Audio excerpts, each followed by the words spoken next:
هل لك سر عند الله بينك أنت وبين الله আল্লাহর কোন বান্দা যদি কোনো গুনাহ ইমানদার নাফরমান যদি লাগাতার গুনাহ চলতে থাকে, একটা গুনাহ টানা করতে থাকে, তো আল্লাহ তারে তিনটা সাংঘাতিক শাস্তি দেয়। কথা বুঝছেননি আমার? মানে এক তো হলো আমার গুনাহ হয়ে গেছে, আমি ছেড়ে দিছি, আবার সাথে সাথে ভুল হয়ে গেছে। আরেকটা হলো গুনাহই আমার জিন্দেগি, আমি গুনাহটাকে আল্লাহর এই নাফরমানিটাকে আমার জীবনের সাথে মিশিয়ে ফেলছি। এটাই আমার ধারাবাহিক 10 বছর, 5 বছর, 20 বছর, 6 মাস আমি একই রকম নাফরমানি করছি। এরকম যদি করো হয়, আল্লাহ যখন অসন্তুষ্ট হয়, ভাই ছেলেরা তোমরাও শোনো, আল্লাহ তখন তাকে তিনটা সাংঘাতিক শাস্তি দেয়। কি কি? 1 নাম্বার, আদাল্লাহুল্লাহ, আল্লাহ তখন নিজে নারাজ হয়ে আল্লাহই তাকে পথভ্রষ্ট গোমরা করে দেয়। যা, ঠিক আছে বান্দা, আজ 6 মাস আমাকে মনে পড়লো না, আজ 6 বছর আমাকে মনে পড়লো না, আজ 20 বছর এক টানা এই গুনাহ করছো, ছাড়তে পারলা না, ঠিক আছে, লম্বা সময় আজকে আমি সিদ্ধান্ত নিলাম, তুমি বান্দা আদাল্লাহুল্লাহ, আমি তোমাকে গোমরা করে দিলাম, জান্নাতের রাস্তা থেকে সরায় দিলাম, যা নাফরমান, এবার তুই যেদিকে মন চায় যা। এটা আল্লাহ করে। 2, ওয়া খাতামা আলা সামঈহি ওয়া কলবি, কোরআনের আয়াত।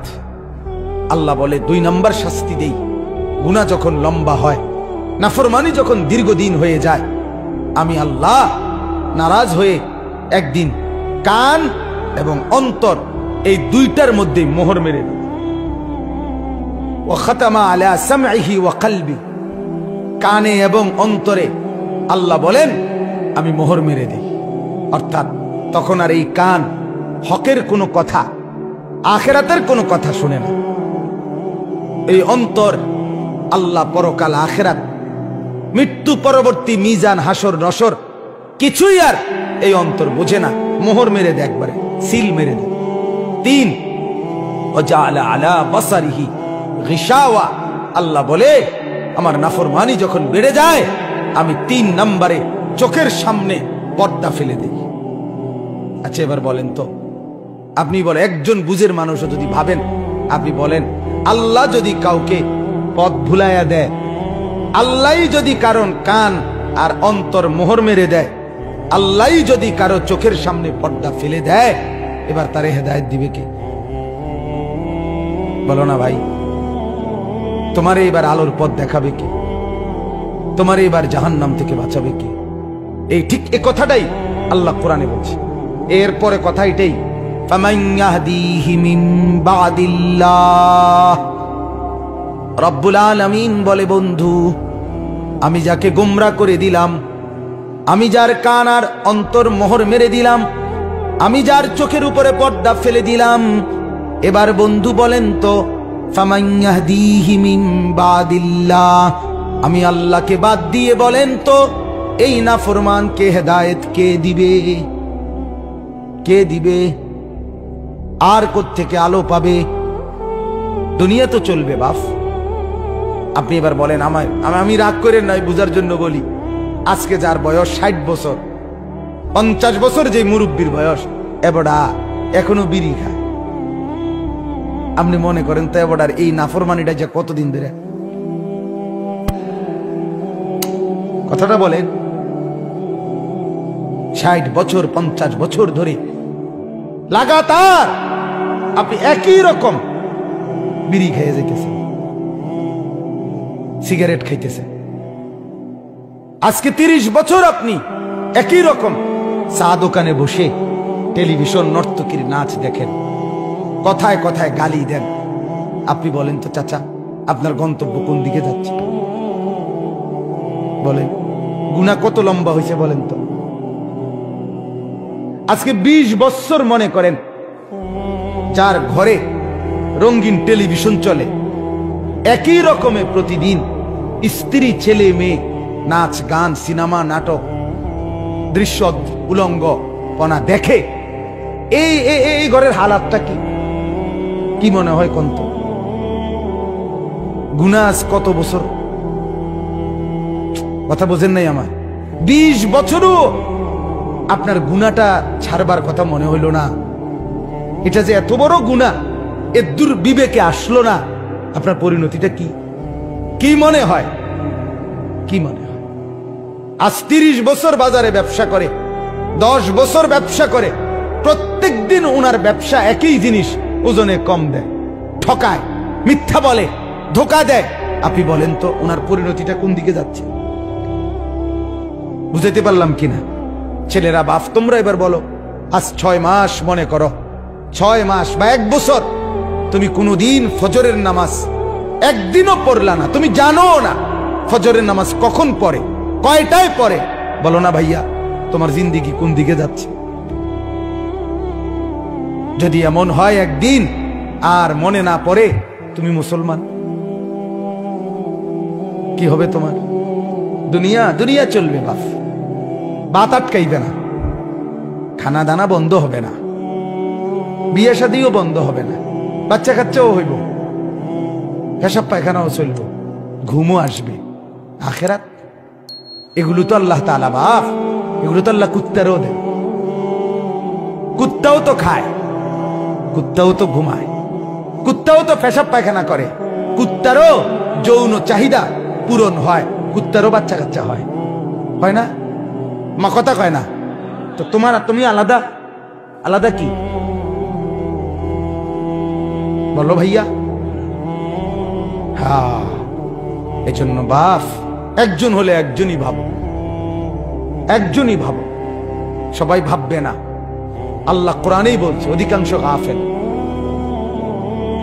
গাফেলই থাকবে ইবলিস আল্লাহকে বলছে আল্লাহ আমারে তাড়াইয়ে দিলেন যাইতেছি গা তবে মনে রাখেন আপনার বান্দার ডানে বামে সামনে পিছনে চতুর্দিক থেকে আমি গুনার কুমন্ত্রণা তাকে দেব ফলে আপনার বেশিরভাগ বান্দা আপনার অনুগত পাবেন না ওয়ালা তাজিদু আকসারাহুম শাকিরিন বেশিরভাগ পাবেন না এটা তো আগের কথা আল্লাহ কাছে ইবলিস বলে রাখছে কিন্তু একজনই ভাবেন আপনি বলেন না আপনার ছেলের গতি কোন দিকে আমি কিছুদিন আগে চাচা এক জায়গায় মাহফিলে গেছি এক জেলায় আমি নাম বলতেছি না ওনাদের বাবা কথা শুনেন 6 সন্তান ওনাদের বাবা ওই জেলার শ্রেষ্ঠ আলেম ছিলেন বড় মাদ্রাসার প্রতিষ্ঠাতা ওই মাদ্রাসার মাহফিলে গেছে 6 ছেলেই লন্ডন থাকে তার মধ্যে 4 জন দেশে আসছে ওই মাহফিল উপলক্ষে 4 জনের চেহারার দিকে আমি তাকাইয়া দেখলাম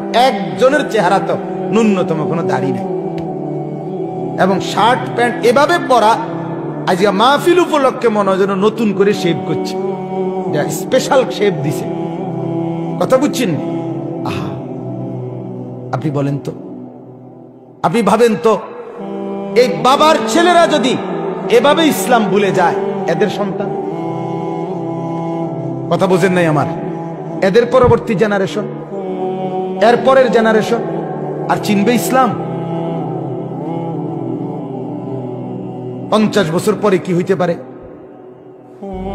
ছেলেরা এবার তোমরাও বলো ভাই আমার অনুরোধ ভাই আমি খুব বেশি আহাজারি করি তোমরা এই ছেলেরা তোমরা বলো তোমরা যদি জীবন এমন হয় তোমাদের এই বয়সে তোমরা যদি সারা দিন মোবাইলেই ছবি দেখো নাচ দেখো গান দেখো সিনেমা দেখো নর্তকী দেখো এক ওয়াক্ত নামাজ পড়তে যদি মন না চায় তো তোমার সামনে যে জেনারেশন আসবে আমি যেমন আমার বাবার ছেলে আমারও তো এখন 4টা ছেলে মেয়ে কথা বলেন না কেন তো তোমার সামনে তো চিরেই আগামী 20 বছর পরে আগামী 30 বছর পরে তোমরাও ছেলেরা তোমাদেরও তো জেনারেশন আসবে আল্লাহ চাহে তো তোমরাও তো বিয়ে করবে তোমরাও তো ইনশাআল্লাহ সন্তানের বাবা হবে তুমি ভাবো তো তোমার আখলাক যদি এমন হয় তো তোমার সন্তানটা কি করবে তখন তুমি বাবা হয়ে যদি কোনদিন ফজরের নামাজ না পড়ো ও তো চিনবেই না নামাজ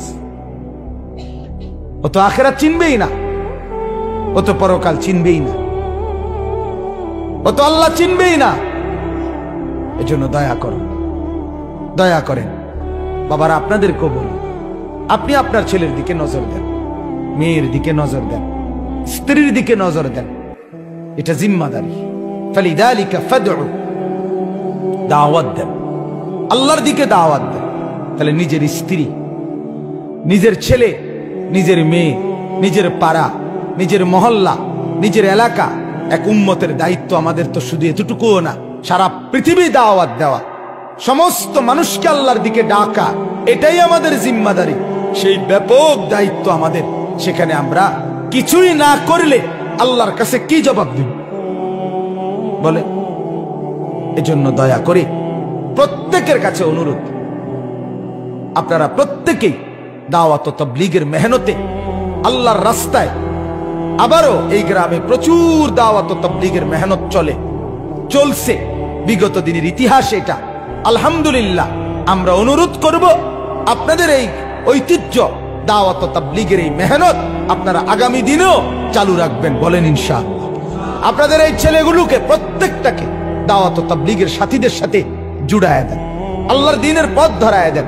তবে শুধু খেয়াল করেন এতটুকু, দেখবেন ইনশাআল্লাহ এদের চেহারা বদলে যাবে, এদের আখলাক বদলে যাবে। এরা মুসলমান, এদের বাবা মুসলমান, এদের মা মুসলমান।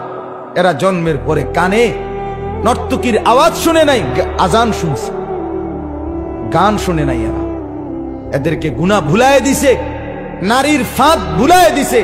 ইনশাআল্লাহ ধুয়ে মুছে সাফ করে দিলে দিল আবার স্বচ্ছ আয়নার মতো পরিষ্কার হবে, আল্লাহর জন্য জানবাজি করে লড়বে ইনশাআল্লাহ।